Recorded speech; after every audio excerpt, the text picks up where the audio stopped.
The collective. The truth you were never told. This week's guidance from the Ascended Masters, Archangels, Star Nations families, Earth Keepers, Fairy Elders, Angelic Legions, Light Dragon Tribes, and other sovereign beings known as the collective. You may feel defeated on certain days, Lightworker, but you are not. This is not you. The one who dims their light so as not to offend, forgetting who they are, forgetting that everything around them longs to know your power, so they might begin to remember their own. The power to streak through star systems flashing past like lightning, while outrunning fear and the feeling of loss. The power to love, despite logic insisting it's useless, or that it hasn't yet been earned by those you choose to love. The power to fly through rivers of forgiveness with goddesses who now recreate sacred temples of joy and remembering alignment with the higher light. The power to create worlds. Here you are, my friend, clinging to the only truths you've ever known. Treasured in childhood, rediscovered in youth. Despite the lies you've been told, saying, you were not made for flight. You fly often, whether aboard a starship of pure energy or in your spiritual form.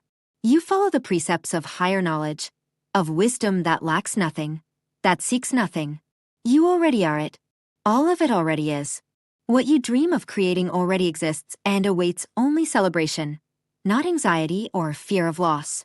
They cannot see, those who raised you. You were taught to have a limited view, a false and constricted self, a sense of duty to never inspire anyone, lest they fall into disappointment, and to abandon what inspires you. They are not your light. They haven't the faintest idea. You came here to teach them. You are all, and they are small, though they don't realize it yet. This is not you, saddened by the collapse of buildings or lives sacrificed in moments of madness between false nations. The spirits of those who've left the physical world are seen flying home, knowing all as well. This is you, a being of towering stature who knows you're here to speak to the invisible, to bring forth from shadow the light from which it springs. This is you in all your grace, your ingenuity, your ability to imagine, and then create. Nothing less. We bow to you, being of light. You are the divine, coming to planet Earth to ascend not only your spirit, but her entire being. And so it is. Sacred spirals, the return of the sacred cosmic spirals, as everything unfolds on a vast cosmic scale. All life forms, and all of creation are sacred. When you truly embrace the sacredness of all creation, visible and invisible, you simply embrace the sacredness within you as well, both inside and out. In fact, what's happening now is that the divine feminine, for the first time since Lemuria's fall, is returning to the sacred circles of life, and indeed to the sacred spirals of creation. The divine feminine has always guarded these truths, for all life and life forms, and all creation, is one giant spiral, sacred circles within circles of life. Just as the many levels and 352 layers of creation itself are contained within the cosmic spirals of the divine feminine. After the fall of Lemuria and later Atlantis, and with the divine feminine's withdrawal, these sacred spirals and sacred circles of life were more or less closed down by the patriarchal systems that took control after the Great Floods. Since 2012, we have been systematically preparing for their return, because many souls are awakening fully and choosing to ascend. At the center of it all lies Jupiter. For Jupiter, in this solar system, has always held the central key and seat of governance.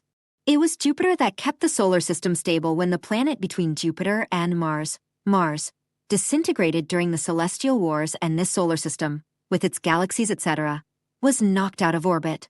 Mu and Lemuria were indeed, in many respects, strongly connected to Jupiter, as well as to Venus, particularly for their highly evolved understanding and use of the sacred circles of life and sacred spirals of creation.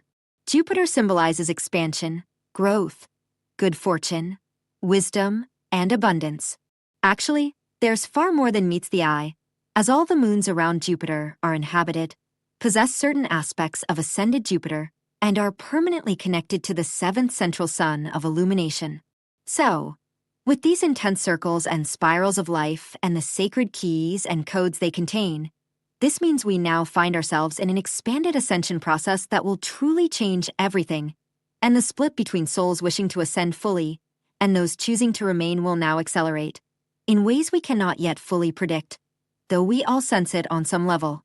With Mu and Lemuria rising, and with New Earth's frequency and vibration now in the 7th dimensional state, we are simply moving into a new existence, and doing so rapidly. We all sense this, which is why many seem restless, as their intuition pushes them to prepare for something they can't quite define, nor find the right words for.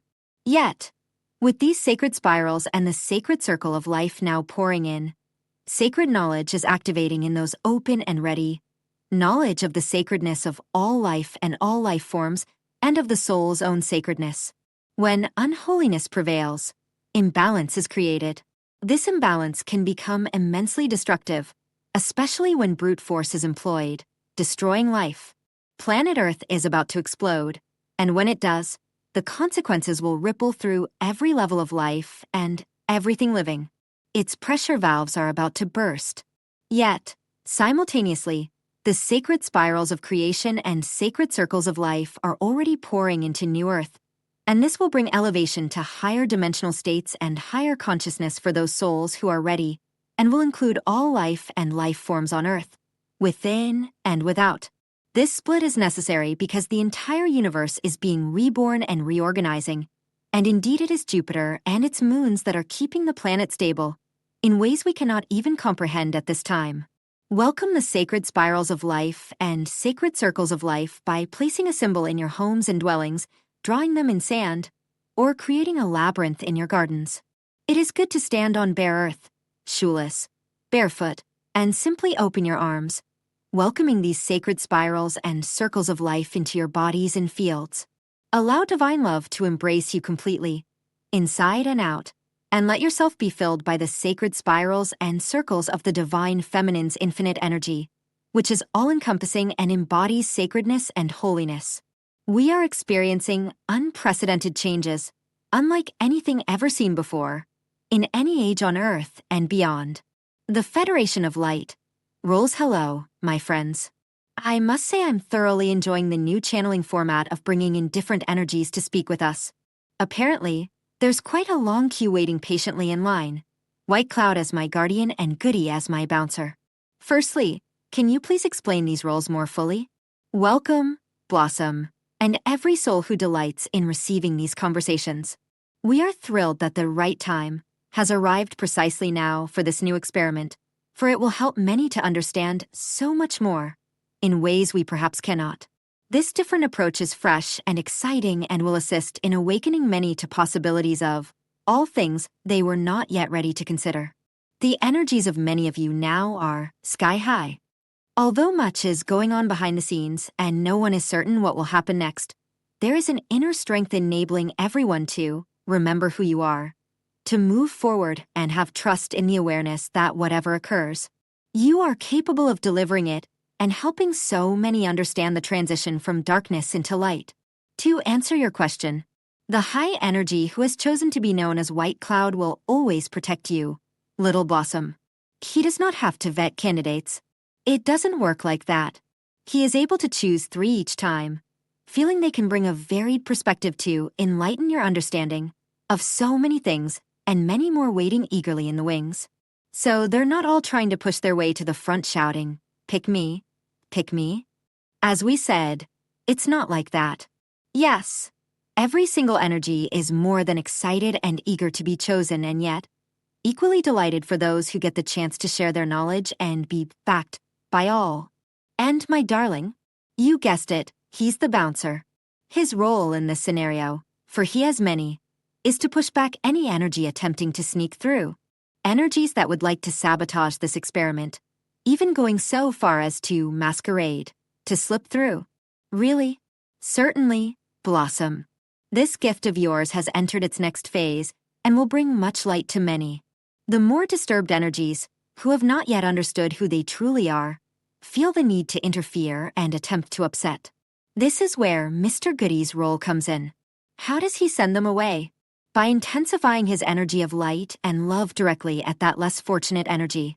In so doing, the intruder cannot remain within that light and is forced to retreat. May we state that Mr. Goody and White Cloud are a force to be reckoned with. I find it so comforting that Goody is partnering with White Cloud like this. Before his passing, he and I had discussed the possibility of working together. He'd said, he can be of more help now than when he was in life. I'd never have imagined he and White Cloud would team up. Sometimes I've thought perhaps I'm imagining it, because it's what I would want. Then I think, trust, Blossom. Trust. Indeed. This new experiment is based entirely upon trust, Blossom, for even you do not know who the next guest will be. Those watching you know this. Well, and wait with bated breath for you to reveal yourself. So, are the three chosen prior to the event, or in real time as it unfolds? As you know, there is no time where they are. However, we would say it is prearranged for organizational purposes and a peaceful process. As you, Blossom, the receiver, know well, these energies/beings who are chosen have never experienced doing this before. Hence the slight delay, sometimes in their settling in. Once the energy has entered your being, which is a rather lengthy process in itself, could you give more detail? The only way we could explain it, for you to comprehend, is this. We are visually showing you a very long slide, a chute, if you will, so it's quite a journey to get here. Then they land and must recover from the situation, and remember where they are and why they're there. Then they must adapt to being within Earth's boundaries and your physicality, preparing to open their eyes and see through you.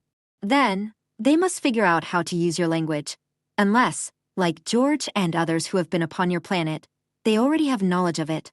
If they've never used language before, we could only compare it to the film The Matrix, where a disc is inserted into the back of the head. A crash course not only in language, but in how to manipulate vocal cords. Some have never spoken before, so it's no mean feat. However, their being is already pre-programmed to be able to turn thought into language for those who need it. I've been told the reason I had fits for 17 years was that my body needed to be reprogrammed to be able to channel. Now that I can bring through many more energies, this makes more sense to me. I haven't had a single fit since White Cloud first appeared nearly 27 years ago. So I consider the sacrifice worthwhile, though I'm not sure that's quite the right word. It was necessary, Blossom, and it was all agreed before you entered the planet. Must I assume, then, that I am capable of bringing through anything of light? Certainly. Every single one is so eager to be part of this plan. As the experiment continues, there will be changes and tweaks that will delight the souls of those who are party to it. When you think how far you've come since first channeling White Cloud, when you couldn't move, could only speak, very slowly, very, very slowly, and now look how you've brought together. In like manner, for many years you have only been able to communicate with us telepathically, and now, with much ease, you manage to bring us here to speak. So it shall be that as this new way progresses, such surprises will follow. I imagine if you told us, it wouldn't be a surprise. And if we did, it wouldn't be possible, because we would then expect it, and that expectation would interfere with the natural process. I think this is a wonderful way to move away from the madness raging here, the uncertainty of what will happen next, and the chaos awaiting us. This too is part of the plan. The chaos we have always spoken of is about to reach levels as yet unknown. That's nothing new. We have been preparing you from the beginning. We have a feeling that what you are doing now, Blossom, will not only uplift, but there will also be intelligent gifts from the most unlikely beings that will enable you to see all that is occurring upon your planet from a different perspective. It's brilliant. Truly. Even though some say they miss you. Why? We never left. For now, we present ourselves in this way. And have we not appeared to your call, Light? Yes, it's been lovely. However, not everyone can do this.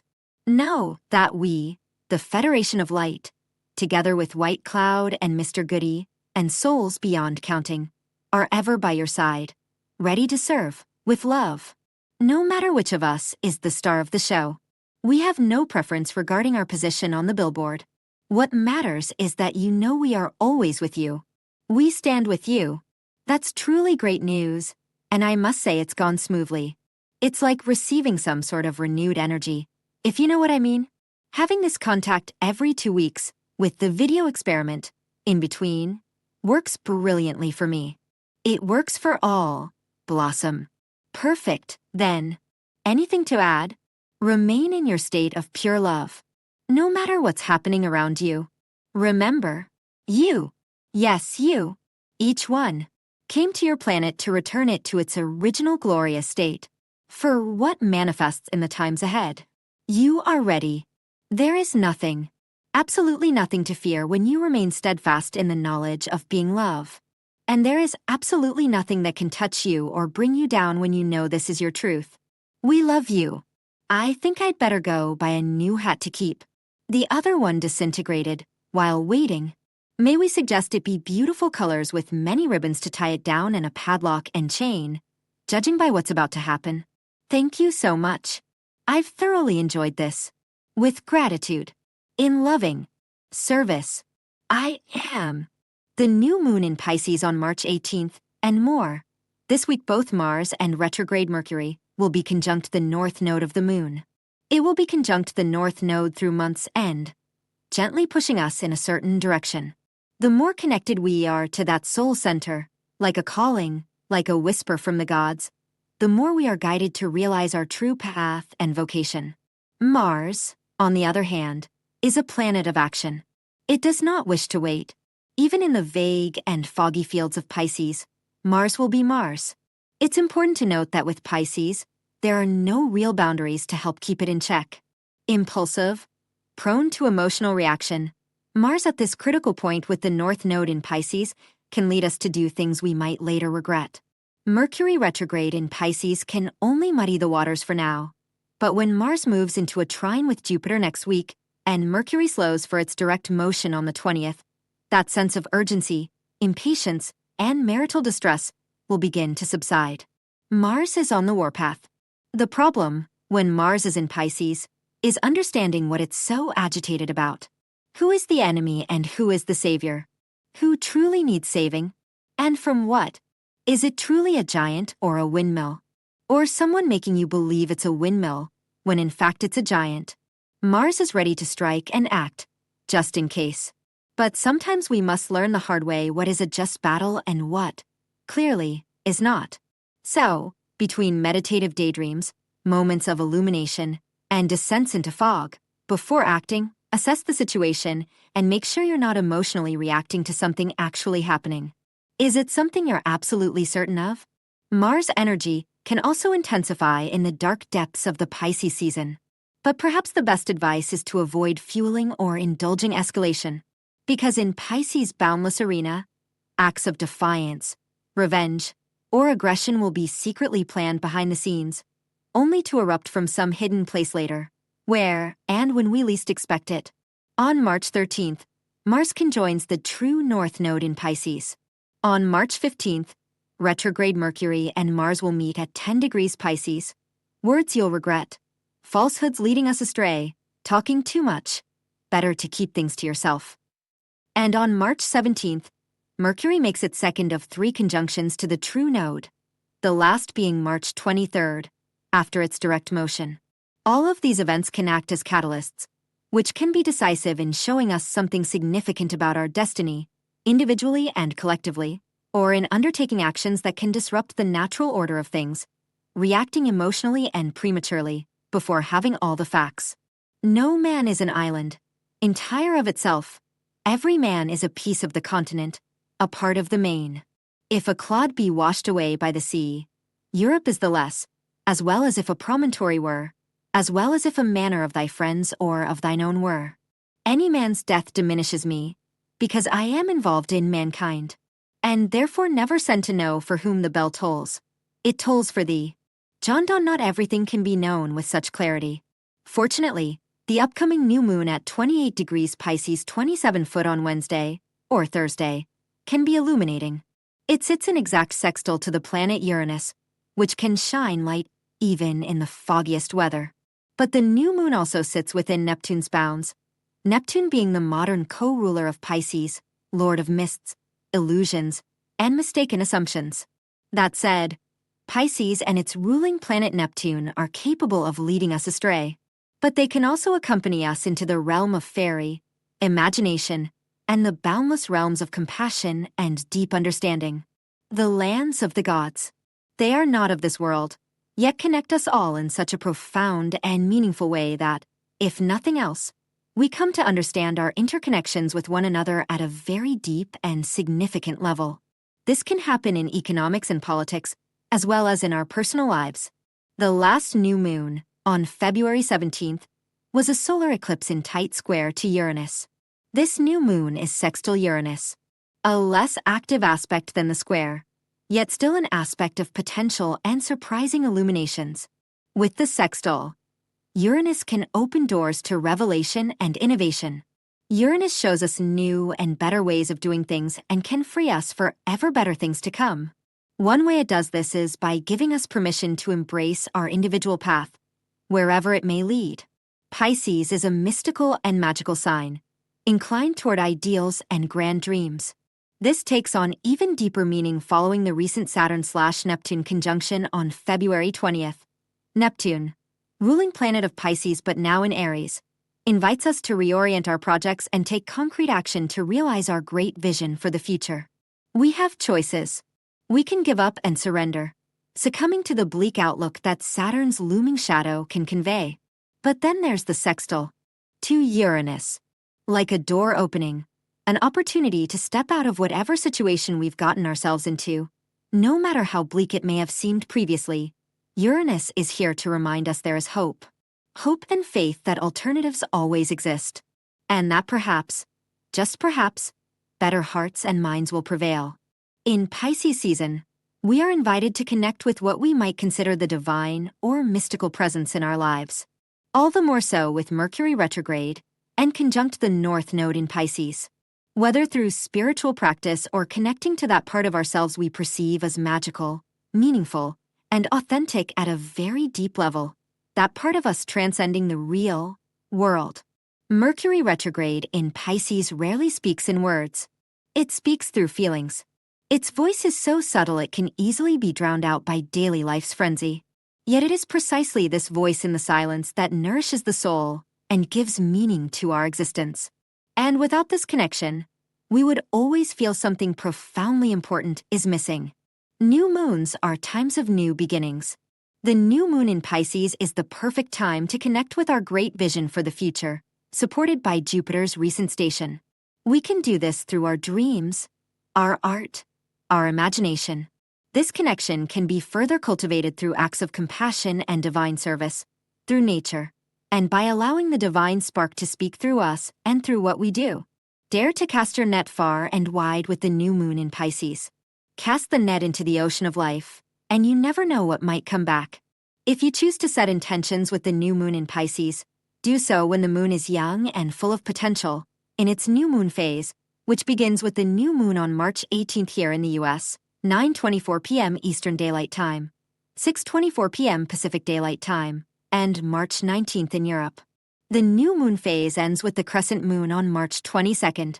Some positive intentions or affirmations for this new moon might be, may I have the faith to allow divine guidance, my prevailing beliefs, my intuition, my higher self, my conscience, to lead me along the path. I am a spiritual being filled with light and love without boundaries. May I call upon this as needed. My imagination is boundless. May I find the best means for it to express itself through me. Through regular practice of inner peace and contemplation, may I have the certainty of finding guidance and understanding. I have music, wonder, and possibility in my heart. May I rediscover them and carry them with me wherever I go. My heart grows stronger when filled with compassion for all beings, everywhere and without exception. And much as I'd like to believe there's a truth beyond illusion, I've come to believe there's no truth beyond illusion. For, between reality on the one hand and the point where the mind meets reality on the other, there's a middle zone, a rainbow border, where beauty takes form, where two very different surfaces mix and blur to offer what life does not offer. And it's in this space that all art and all magic resides. Donna Tartt, the 12D creators, the truth about signs, synchronicities, symbols, and dreams. We are here for you. We are the creators. We are a 12th dimensional collective of non-physical beings, and we are here to help you. We try to help you in various ways, And we are not alone in having chosen to be part of your journey in this way. You are surrounded by so many helping you at every moment, and they have countless ways to contact you, provide you with information, or the guidance you may need. We speak to you in different ways, and messages through mediums are just one of those ways, through which we try to connect with you and guide you in your challenging lives. We invite you to recognize that we always act on your behalf. Your higher self asks us to give you the signs, synchronicities, symbols, chance encounters, and so on, so that you may ultimately receive communication from yourself. We are the intermediaries, and often, when you receive something from an external source, you're more likely to believe in the validity of what you're receiving. It's your responsibility to pay attention and look for those signs. Listen to those messages and know without a shadow of a doubt that nothing in your experience is random. Everything is intentional, deliberate, and precise. Listen to the sounds you can hear at any given moment to practice paying closer attention. Sense what you feel in your body at any moment, even when you're not expecting guidance, and look around for the signs and symbols appearing to give you a push or guide you in a specific direction. Finally, trust your interpretations of those signs and symbols, because once again, it's you speaking to yourself. And since you're orchestrating it all, you can trust your interpretation of the sign you wanted your physical self to see. Trust your interpretations of dreams as well, because the same applies there. You receive much more than just guidance from all of us, of course. You also receive support, love, healing, upliftment, activations, and all of this is dictated by your higher self.